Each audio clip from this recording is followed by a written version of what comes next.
El tráfico de fármacos falsos es un problema de gran magnitud. Mueve miles de millones de dólares.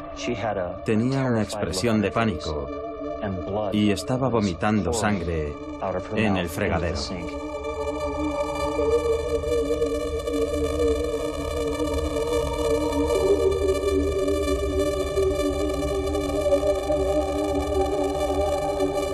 El Servicio Nacional de Salud de Reino Unido está siendo invadido por falsificaciones de conocidos medicamentos. Sufrió un fallo renal grave, pero sobrevivió. El jarabe tóxico para la tos mató a cientos de personas. Tuvimos un caso importante en Estados Unidos con la heparina. Dicho fármaco mató a más de 100 personas hospitalizadas. Esta historia puede parecer muy difícil de creer. Es la historia del negocio ilegal de los medicamentos falsificados. Es la historia de las personas que enfermaron y murieron por consumir medicamentos que supuestamente debían curarlos. Cuando nos llega un paquete por correo, no sabemos qué contiene realmente. Puede ser matarratas, por ejemplo. ¿Ha habido algún caso? Es un negocio que no ha parado de crecer. Genera más beneficios que la heroína y las otras drogas. Es una industria ilegal que mueve miles de millones de dólares y sin embargo apenas se oye hablar de ella. Es la historia de unos falsificadores despiadados que matan personas a diario. Pero por extraño que parezca, también es una historia de la que apenas se hacen eco los medios de hoy. El cliché habitual de lo malísima que es la industria farmacéutica no se aplica aquí.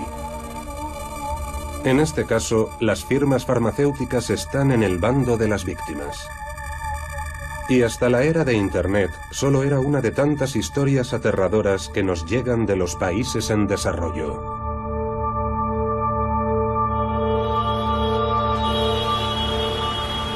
Millones de personas se han visto afectadas por los falsos medicamentos, y todos los años mueren cientos de miles de personas por culpa de ellos.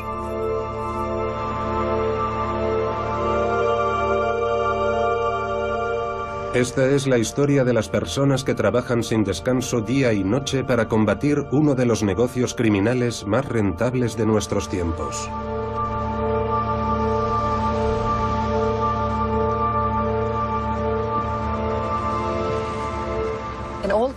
En todos los países, la gente compra medicamentos por Internet.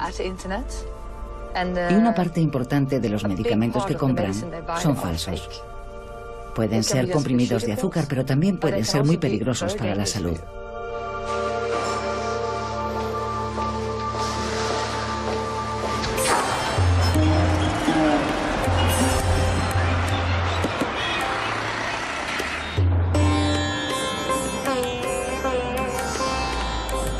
He sido detective durante 30 años. Mi trabajo ha consistido en combatir la amenaza de los pseudofármacos en India.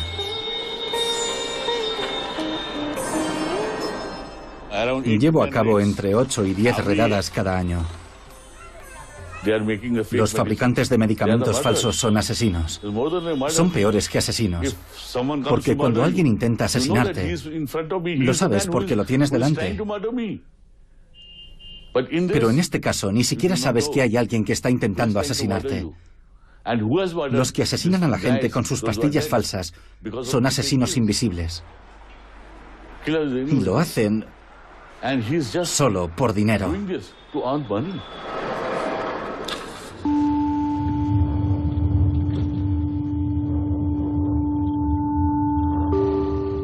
Soy un agente especial del Departamento de Investigaciones Criminales de la Administración de Alimentos y Medicamentos. Coordino un equipo de élite de agentes especializados en el cibercrimen y cuya principal tarea es investigar las redes de tráfico de fármacos por Internet. A menudo decimos en broma que esto es como beber de una manguera de bomberos por toda la cantidad de información que nos llega sobre tantas redes de tráfico ilegal de fármacos online. A veces puede ser abrumador.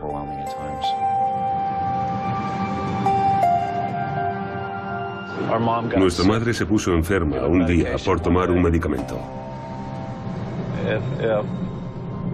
Si no se hubiera puesto enferma, cuando le dieron ese medicamento falsificado, ¿Cuántas personas más habrían consumido ese fármaco en la consulta? Tenía cajas y cajas del medicamento falsificado.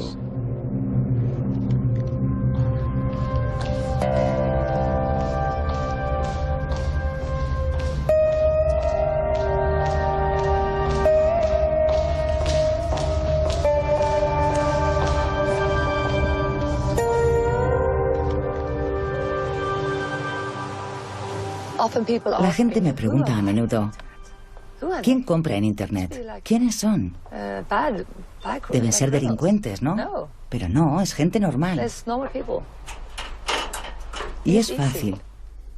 Pero es una apuesta, diría yo. Hemos calculado que el 50% de lo que se compra en Internet es falso. Hay distintas estadísticas sobre el número de víctimas mortales de los fármacos falsificados. La Interpol calcula que cada año mueren entre 100.000 y 1 millón de personas.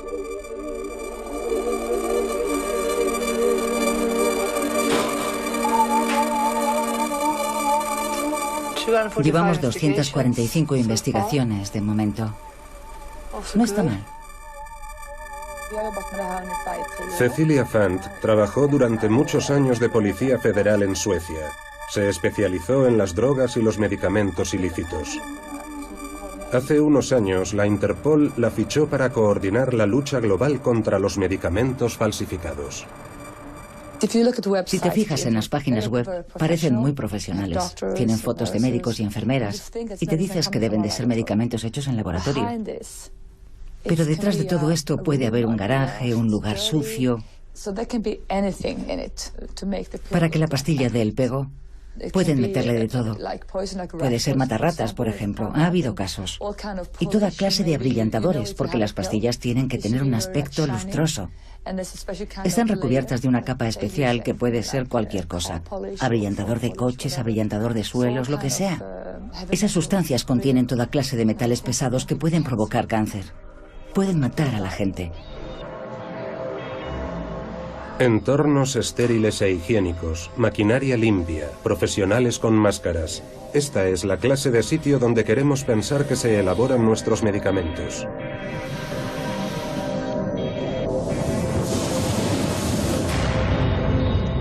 Pero ¿y si las pastillas que pensamos que nos van a curar provinieran de un sitio como este? Puede ser en cualquier parte. Este laboratorio, por ejemplo, lo encontramos en Suecia.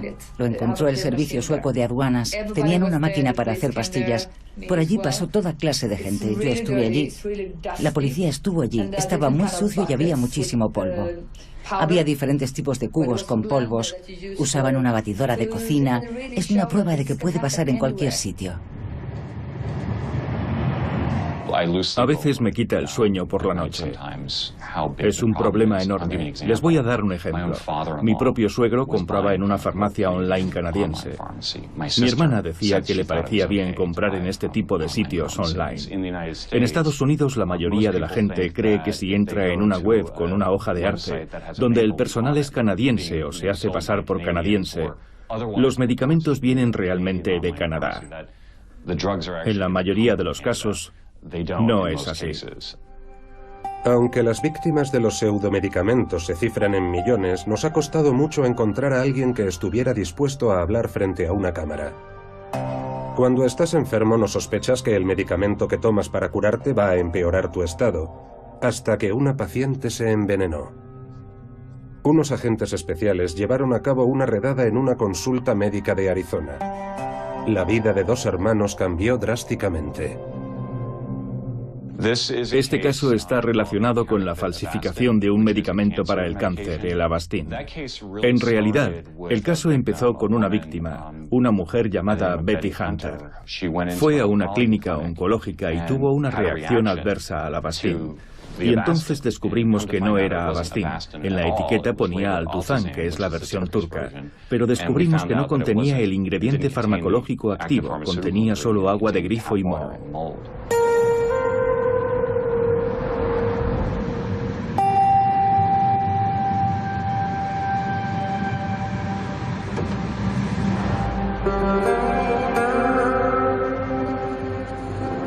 Ahora mismo hay gente en la cárcel porque nuestra madre se puso enferma. Sí. Por un medicamento que le dieron un día.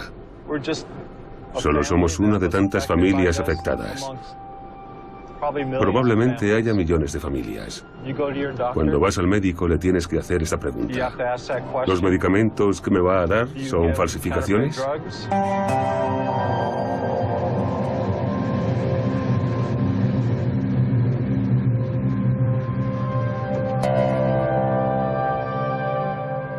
Enséñame los cadáveres. Es algo que no paran de decirme.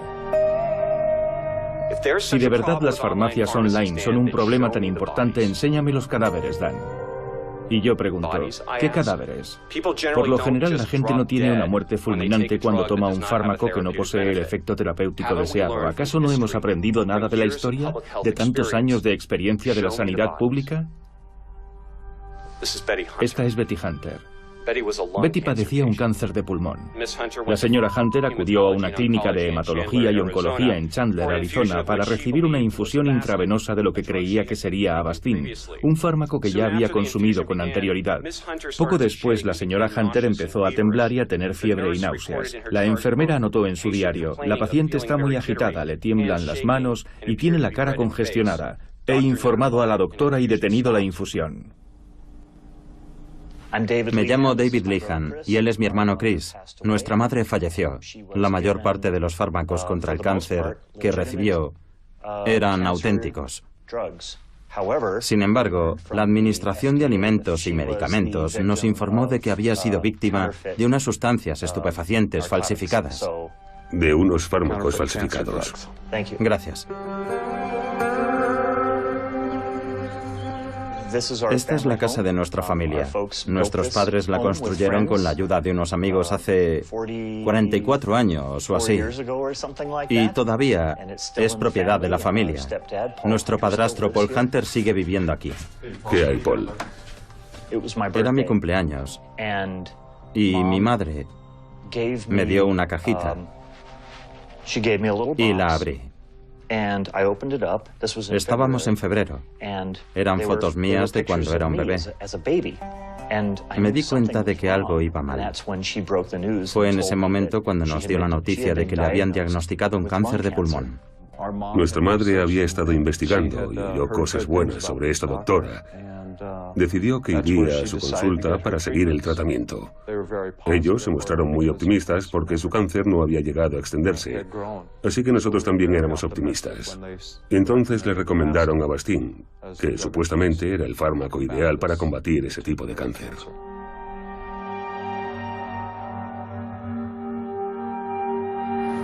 Dentro de unos minutos volveremos a Arizona con los hijos de Betty Hunter.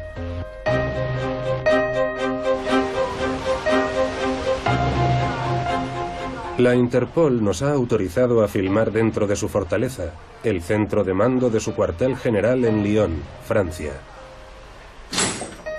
No es habitual poder echar un vistazo entre bambalinas. La Interpol coordina la operación Pangea una semana al año.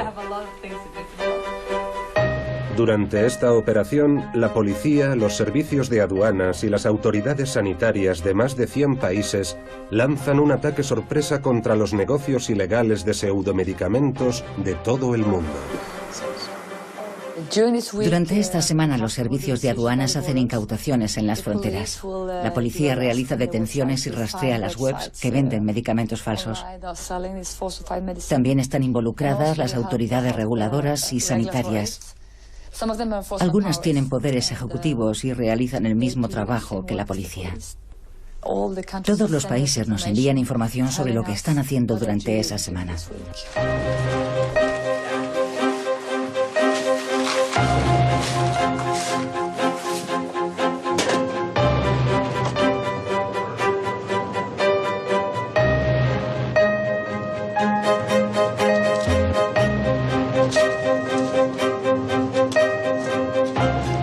Tenemos a mi equipo equipo de operaciones de la Unidad de Crímenes Farmacéuticos, luego a un representante de la Organización Inglesa de la Salud, a alguien de la Administración de Alimentos y Medicamentos de Estados Unidos, y tenemos los servicios de aduanas, por supuesto. También tenemos a una agente de la Agencia Sanitaria de Singapur y a la Europol. Todo lo que hacemos durante esta semana entre la policía, el servicio de aduanas y las autoridades sanitarias está encaminado a proteger la vida de las personas. Estas son solo las cifras de la operación Pangea del año pasado. Pero estos resultados tan escalofriantes no son más que la punta del iceberg de un negocio que mueve muchos miles de millones de dólares. Si entras en una web para comprar antibióticos, por la razón que sea, o entras en una de esas webs que ofrecen Viagra o Cialis, deberías plantearte si es una web con todas las de la ley. Esta página, por ejemplo, vende antibióticos. Cada vez que compras algo, te dan unas pastillas de regalo. ¿Te acuerdas de estos tipos? Sí. ¿Sabes esos que te mandé? Sí, claro. ¿Los de las islas tropicales? Sí, estos. Pues seguro que os interesarán en Estados Unidos, ¿no? Desde luego. No paran de salir los mismos nombres. Tenemos una lista de varias webs que hemos identificado y que están asociadas con ellos. Pero no he visto ninguna cuenta bancaria. ¿No tenemos más datos? No identificaron expresamente las cuentas bancarias, pero sí mencionaron que tienen unas cuentas vale. en Estados Unidos. Es un dato del que no disponíamos antes. ¿Por qué tenemos que difuminar a Brian? Pues porque Brian es un buen agente y quiero que pueda seguir trabajando para nosotros. Su actividad diaria como agente encubierto es muy parecida a la mía. Hay que proteger su identidad por seguridad, la suya y la de su familia. Por lo general, al menos en mi experiencia, cuando un sospechoso se entera de que eres un agente infiltrado, no le hace ni pizca de gracia. Así que el trabajo de agente encubierto tiene sus riesgos, y saber que Brian, o quien sea, está corriendo esos riesgos, en fin, procuramos minimizarlos en la medida de lo posible. En la lucha contra los medicamentos falsificados, la Interpol es sumamente importante. No sé lo que haría sin Cecilia y Aline y toda su unidad. Son los que nos coordinan a todos los demás, los que se aseguran de que sea un esfuerzo global. Son los que nos dicen, oye, da igual que estemos en Estados Unidos, México, Francia o China, tenemos que dar con una solución global a esto.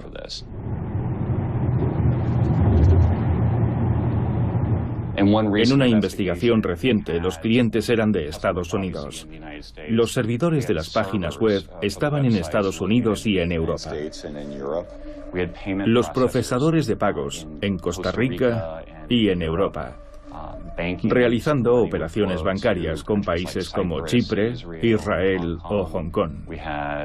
El personal de atención al cliente estaba en India y en Filipinas. Los fármacos provenían de India y de Pakistán, y se hacían transbordos en países como Reino Unido y Mauritania. Así que todo es como una gran telaraña, y claramente se trata de un negocio global.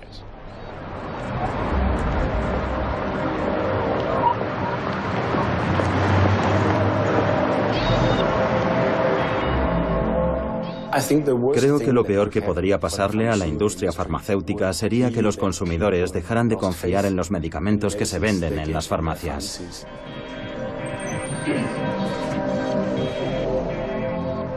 Si vas a tomar un fármaco que te puede salvar la vida o salvarle la vida a tu hijo y no te fías de que vaya a ser eficaz y piensas que, por ejemplo, puede ser una falsificación para mí, ese es el peor escenario posible.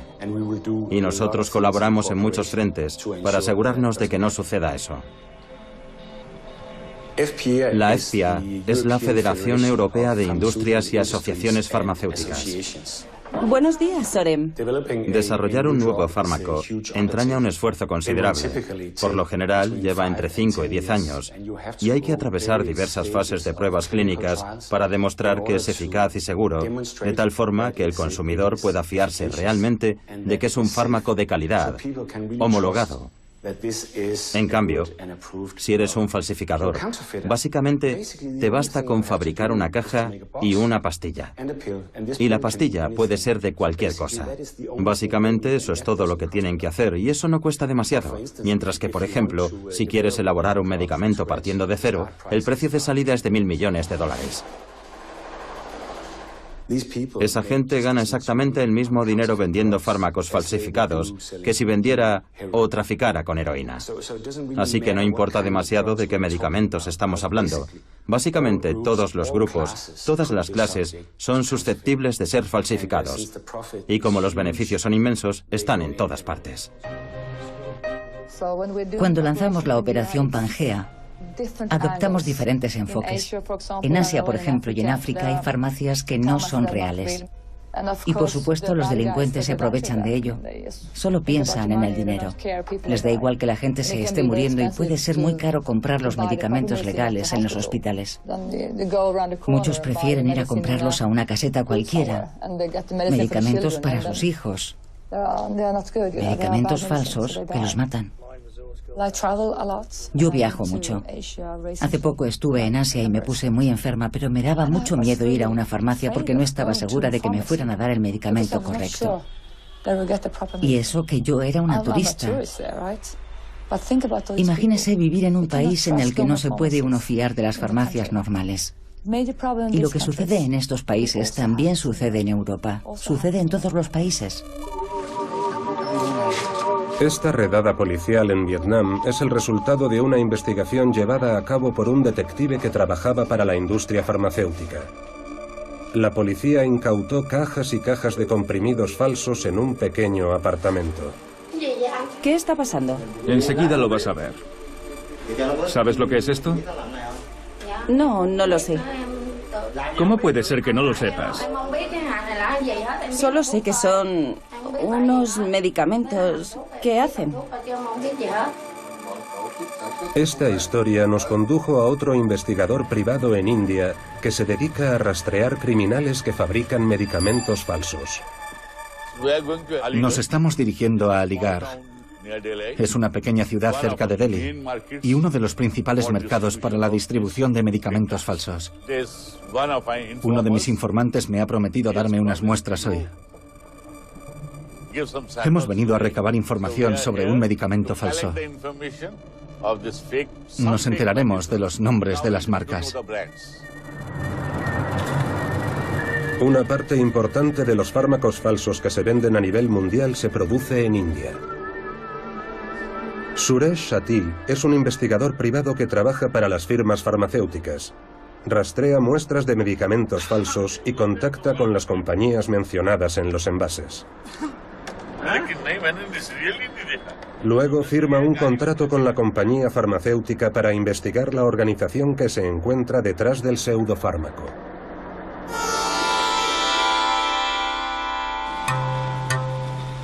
Llegamos a uno de los mayores mercados de medicamentos al por mayor de India. Cuando Suresh se apea del coche para reunirse con sus informantes, me da instrucciones de quedarme en el coche y esconder la cámara. Me dice que si saco la cámara en el mercado me la van a quitar.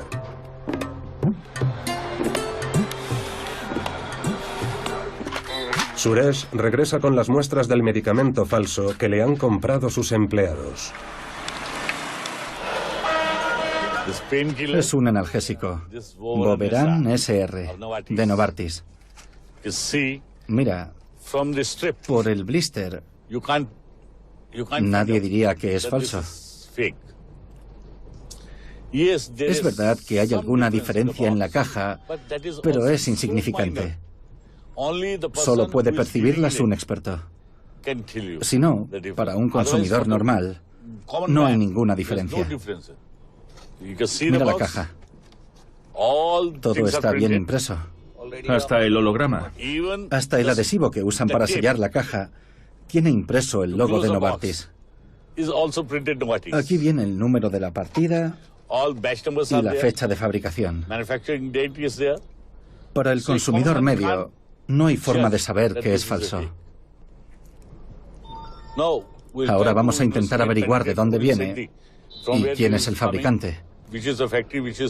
E intentaremos emprender una acción contra el fabricante.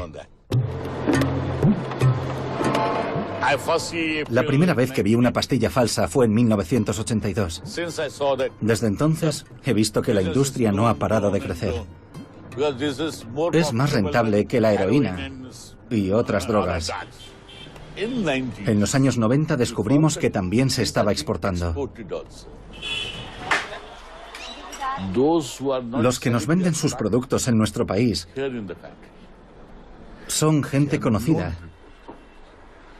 que tiene sus propias marcas y sus propias fábricas. Bajo la tapadera de sus marcas, fabrican las falsificaciones y las exportan.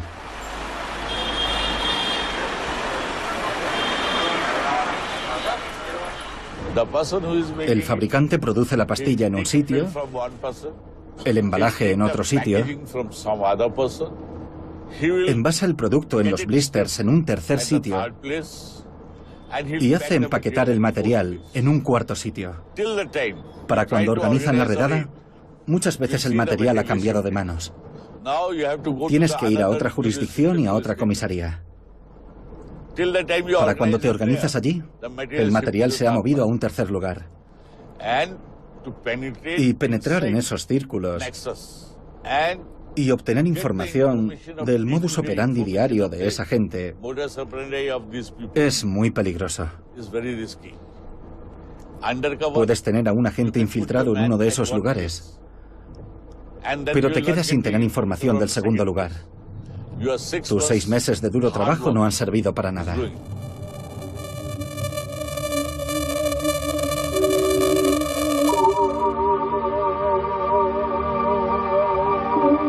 El agente especial de la Administración de Alimentos y Medicamentos Dan Burke accedió a desvelar su identidad al participar en esta película. Estas imágenes fueron grabadas con una cámara oculta durante su último trabajo encubierto. Junto a 2 compañeros ha tendido una trampa a un hombre de negocios chino que comercia con un fármaco falso contra el sobrepeso. ¿Quieres hablar ahora? Sí, vale. Espera que cojo esto. Siéntate por aquí. El de la camisa hawaiana verde es el agente especial Dan Burke. El sospechoso se sienta primero en la silla equivocada. Dan le pide que cambie de sitio porque teme que la cámara no capte al sospechoso. Necesita grabar sus declaraciones para usarlas como pruebas. No tenían habitaciones libres en el otro hotel, así que... Siéntate. Vale. Mi compañero de entonces recibió una queja de GlaxoSmithKline, los fabricantes de Ali, un fármaco contra el sobrepeso. Y descubrieron que en Estados Unidos se estaba comercializando Ali falsificado. Sí, eso es lo que quiero. Quiero saber qué pinta tiene esta cosa. Por fin, organizamos un encuentro haciéndonos pasar por compradores. Me hice pasar por un agente de aduanas, alguien que podía importar un alijo de Ali falsificado al país. Los otros 2 agentes se hicieron pasar por compradores. No quiero dar demasiados detalles, pero habíamos hecho unas cuantas adquisiciones. Nuestro objetivo era desmantelar ese negocio y así fue como lo hicimos. ¿Juegas al golf? Sí, pero no soy demasiado bueno. No, ¿eh? Pues tienes que jugar con nosotros. Únete al club. Por eso juego con estos. ¿Me vas a enseñar cómo juegas al golf? No, te voy a enseñar los embalajes. Ah, vale, genial. ¿En qué piensas en esos momentos? En que quieres conseguir pruebas.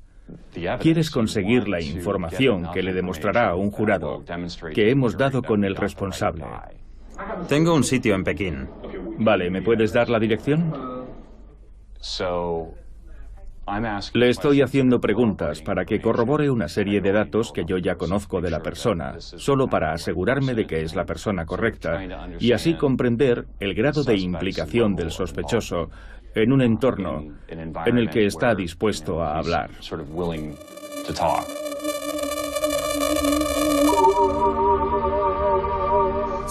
Hay quien dice, ¿realmente vale la pena? Cierras el negocio un día y al día siguiente ya está de nuevo en funcionamiento. Sí, siempre vale la pena.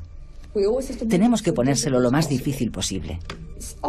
Cuando trabajas en la brigada antidroga, a menudo te dices, ¿para qué voy a arrestar a este tipo si lo van a soltar dentro de 1 hora? Pero quizá durante esa hora le habré salvado la vida a una persona. Pues aquí pasa lo mismo. Algunos de los medicamentos no son más que píldoras de azúcar, claro, pero muchos otros pueden ser sumamente peligrosos. Es peligroso comprar cosas online y de ahí que llevemos a cabo esta operación. Se trata de cambiar la forma de ver las cosas de la gente, sobre todo los más jóvenes, que viven su vida en Internet. Lo hacen todo online, por eso sois tan importantes para ellos. A veces hablo con chicas que me dicen: estuve hablando con un chico muy majo en Internet y quiero perder peso. Me dijo que esto funcionaba y fue muy majo conmigo. Yo les digo, no son majos. Lo que quieren es venderte algo. Para ellos, esto es un negocio. Fabrican medicamentos falsos y venden todo lo que pueden para ganar dinero. Esto es así. En muchos casos están muy organizados y ganan muchísimo dinero con esto.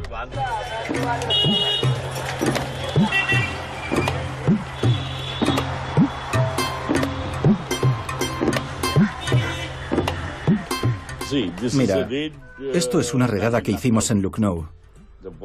Arrestamos a este chico que va esposado. Y en esta redada, la persona tenía un revólver. Este es el revólver que le incautamos. ¿Nunca temes por tu vida? Sí, porque estos te matarían sin ningún reparo. Pero ¿por qué voy a tener miedo si estoy luchando por una buena causa? Dios está de mi lado. Pese a todos los medicamentos falsos que se venden y se consumen, no hay un solo caso denunciado por un médico. Cuando se les muere un paciente por consumir un medicamento falso, ¿por qué no llegan a la conclusión de que esa persona ha muerto porque el fármaco que le recetaron era falso? Porque a nadie le importa. Una persona ha muerto. Si los médicos no lo denuncian, ¿quién va a hablar de los fármacos falsos que se están vendiendo? Nadie. Hace poco, un hospital del gobierno recibió un cargamento de medicamentos falsificados. Era paracetamol. Algunas de las cajas estaban deterioradas. Alguien mandó el paracetamol al laboratorio para ver si había caducado o estaba en mal estado o lo que fuese. Y le dijeron que era falso. O sea que los hospitales del Estado estaban recibiendo fármacos falsos. Cuando los investigadores y las organizaciones tratan de evaluar el número de víctimas mortales causadas cada año por los medicamentos falsos, cuentan tanto los casos en los que el medicamento ha envenenado y matado directamente al paciente, como los casos en los que el fármaco en sí mismo era inofensivo y el paciente ha muerto por no haber consumido la medicación correcta.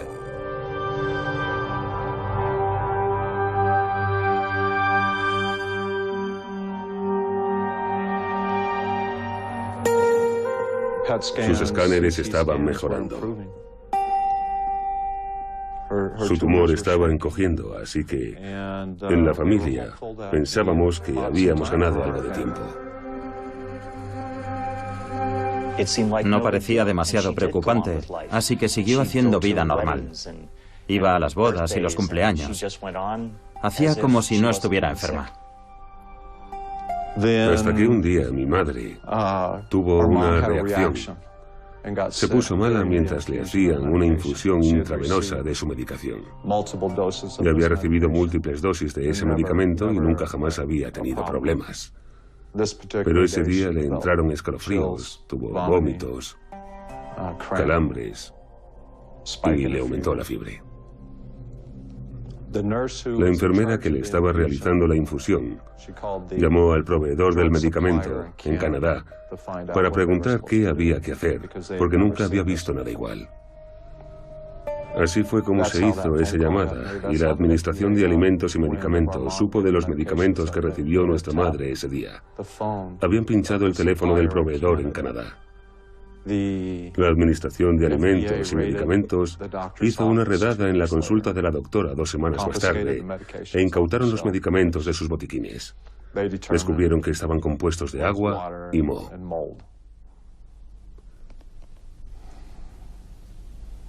Informaron a la doctora de que había adquirido fármacos falsificados.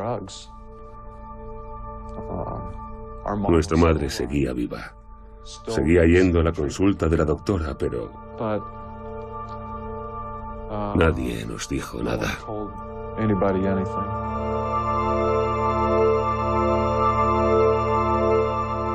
La salud de nuestra madre empezó a deteriorarse. Tos, escalofríos. No podía salir de la cama, no podía respirar. Aquello duró 2 meses. Entonces supimos que probablemente estaba en las últimas. Nos dijo que pasaba algo raro con la doctora. No sabía el qué, pero la doctora ya no la trataba como antes. Y quería encontrar otro oncólogo. Era una mañana soleada y calurosa. Le dije que iba a salir a ver qué podíamos hacer. Mientras tanto, mi hermano fue a verla. Paul la estaba sujetando al lado del fregadero. No podía respirar.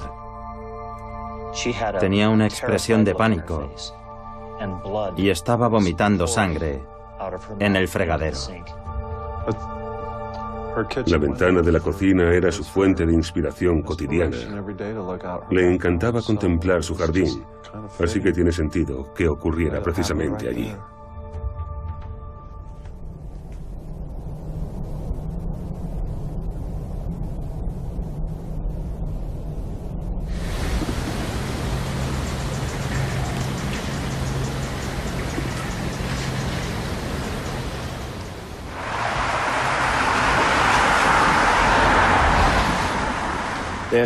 No me cabe la menor duda de que la mayor amenaza para la salud pública es la compra de medicación por Internet a vendedores y farmacias no autorizados para conseguir medicamentos que no pueden obtenerse sin receta o para comprar sustancias que no están disponibles en nuestro país o conseguirlas más baratas. Eso plantea una amenaza muy grave para la salud pública. No se puede controlar Internet. Es sencillamente imposible. Pero puede ser una buena idea imponer restricciones. Es factible. Sin embargo, en el fondo, si la gente quiere algo, lo consigue. Algún día, cuando entremos en una farmacia online europea, habrá un pequeño logo que, al hacer clic, nos dirigirá a nuestra autoridad reguladora nacional y nos dirá si es una farmacia autorizada. Si queremos estar completamente seguros de que nuestra medicación es segura, la mejor forma es comprarla en una farmacia física. Para 2018 o 2019, todos los medicamentos en venta en las farmacias europeas serán rastreables. En cada caja de fármacos figurará un nombre, y cuando vayamos a una farmacia, nuestro farmacéutico podrá pasar la caja por un lector de códigos de barras y ver si efectivamente esa caja existe en la base de datos de la compañía farmacéutica. Ese código constará en la base de datos y no se podrá volver a usar, así que confiamos mucho en ese sistema de códigos de barras de los proveedores.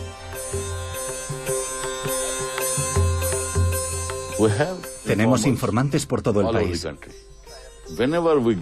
Cada vez que sabemos de tal o cual fábrica que está fabricando falsificaciones, intentamos infiltrar a un agente en la fábrica para averiguar el modus operandi cotidiano del jefe. Luego tenemos que averiguar la disponibilidad de la policía. Puede pasar que tal día estén fabricando la sustancia y la policía no esté disponible. Nos dicen, vaya, lo sentimos, hoy estamos ocupados, vengan mañana y tomaremos medidas. Pero mañana el producto ya no estará en la fábrica. Y luego vuelta a empezar. Esperar otro mes o el tiempo que sea hasta que volvamos a tener información. Hay que coordinar a la policía y al agente infiltrado para que actúen cuando el producto está saliendo de la máquina. Si no los coges con las manos en la masa, te dirán, yo no he sido, porque solo lo hacen un par de días cada 2 semanas. La gente compra cada vez más medicamentos por Internet, y los profesionales de la sanidad también intentan ahorrar comprando productos más baratos por Internet. En el caso de Betty Hunter, fue su propia doctora quien, sin saberlo, adquirió el fármaco falso contra el cáncer. Es irónico que los médicos puedan salirse con la suya, tras poner en peligro la vida de sus pacientes por pura codicia. Porque estamos hablando de mucho dinero, una fortuna. Creo que le dijo al primer agente con el que habló que había pagado una 10ª parte. Una 10ª parte del precio normal por el Altuzan.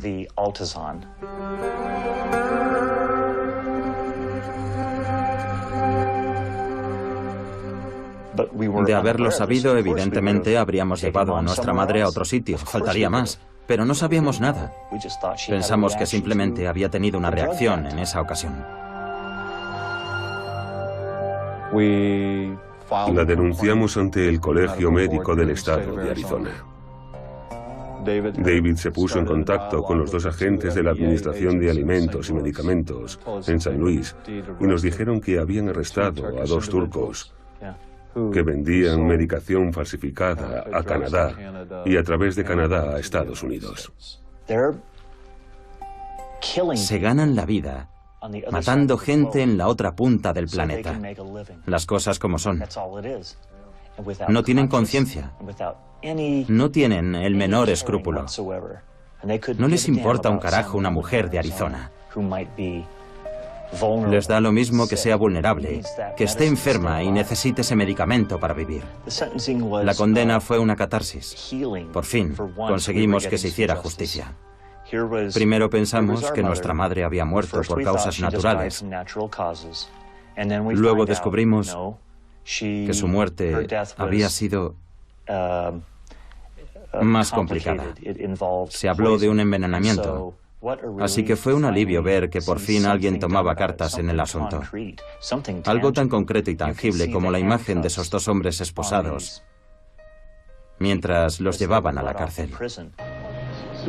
La Administración de Alimentos y Medicamentos tendió una trampa en una habitación de hotel a los 2 productores turcos del falso medicamento contra el cáncer que hizo enfermar a Betty Hunter, igual que hizo con este traficante chino. Los falsificadores turcos fueron condenados el año pasado y sentenciados a una multa de $150.000 y a 2 años y medio de cárcel.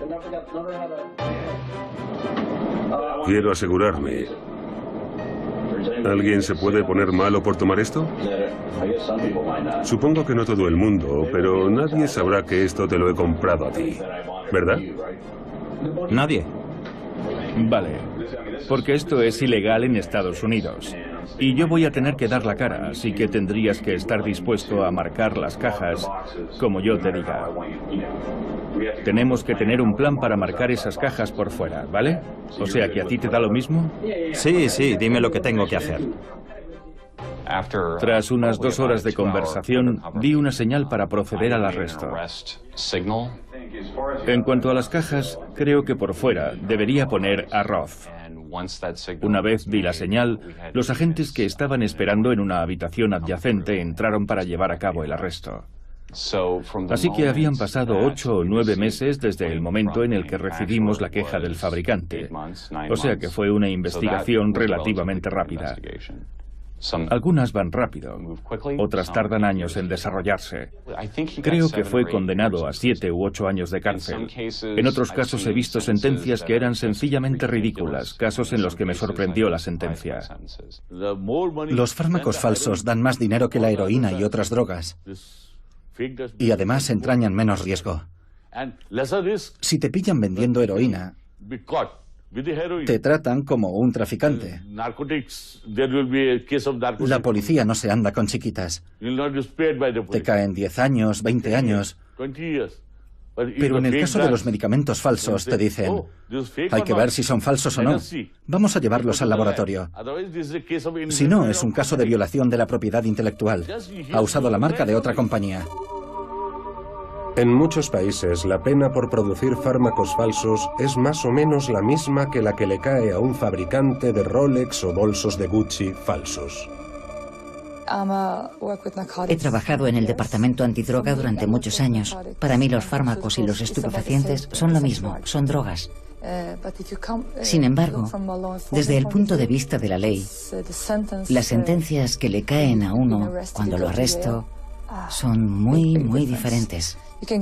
Te pueden caer entre 10 y 20 años por vender drogas en función del país. Pero si vendes medicamentos, la pena suele ser de 1 año o de entre 6 y 8 a lo sumo en casos excepcionales. En la mayoría de los países, la condena por ese crimen es de solo 1 año y una multa. Ese es el mayor problema. Creo que los crímenes farmacéuticos deberían ser el tipo de crimen por el que le embargan al criminal las cuentas, la casa, el coche, lo que sea, porque ahí es donde más le duele. En ciertos países se puede recurrir a las leyes contra el blanqueo de dinero y considerarlo como un delito de guante blanco. Ahí se les puede embargar el dinero. Creo que deberíamos trabajar más en esa dirección. Por ejemplo, tenemos toneladas de medicamentos incautados en Asia y África, toneladas. Y en algunos casos solo se detiene a un tipo que igual ni tiene estudios y no sabe bien lo que está haciendo. Le han cargado el muerto a él, pero los que se forran son otros. Si ante este tipo de crímenes pudiéramos seguir la pista del dinero y embargar cuentas, casas, creo que entonces se produciría un cambio. De esa forma interrumpiríamos el negocio y los criminales se quedarían sin su dinero. Ojalá hubiera más cooperación por parte de todos los bancos.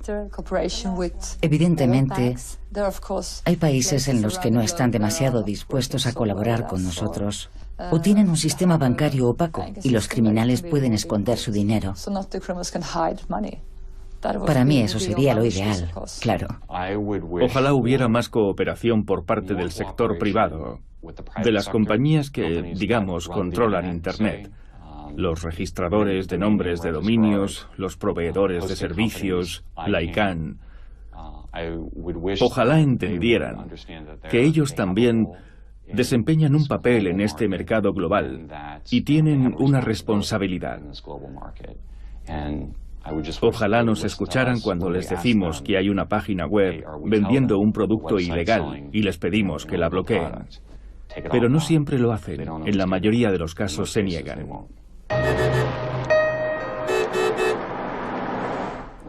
En India nadie quiere invertir dinero en esta lucha.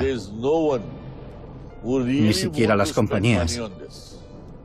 He realizado un montón de redadas y todo el mundo me lo agradecía.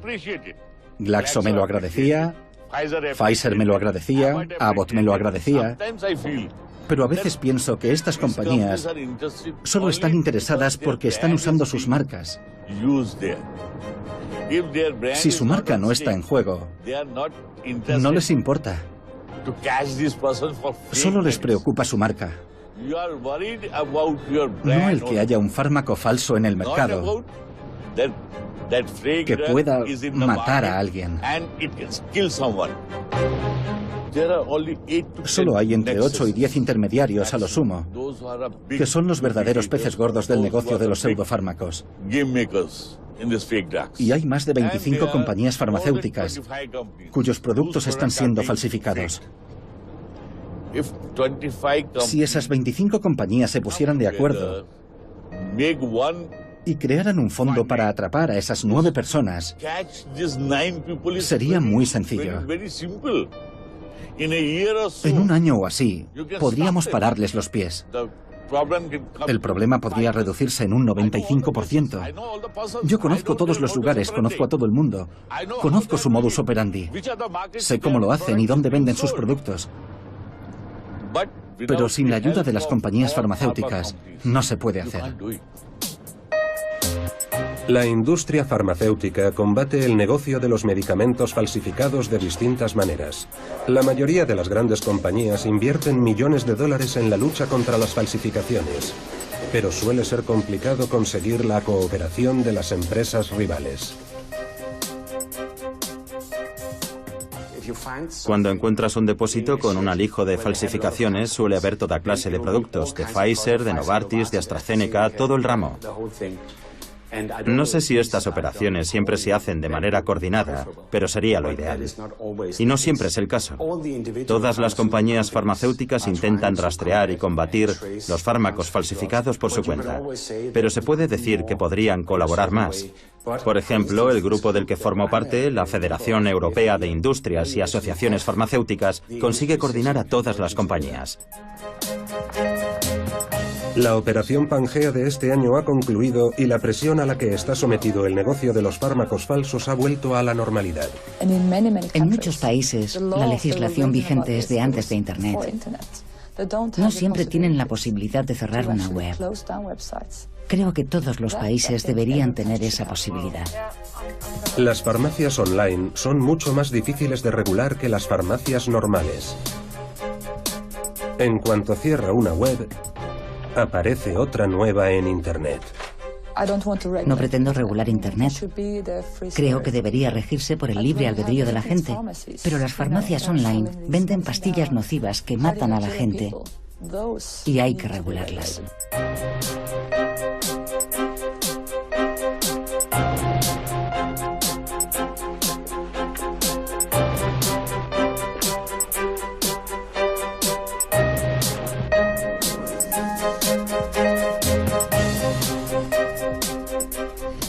Leí un artículo sobre un indeseable que estaba vendiendo medicación falsa contra el cáncer. Le preguntaron cómo era capaz de vender medicamentos falsos y dijo, pero si se van a morir de todas formas.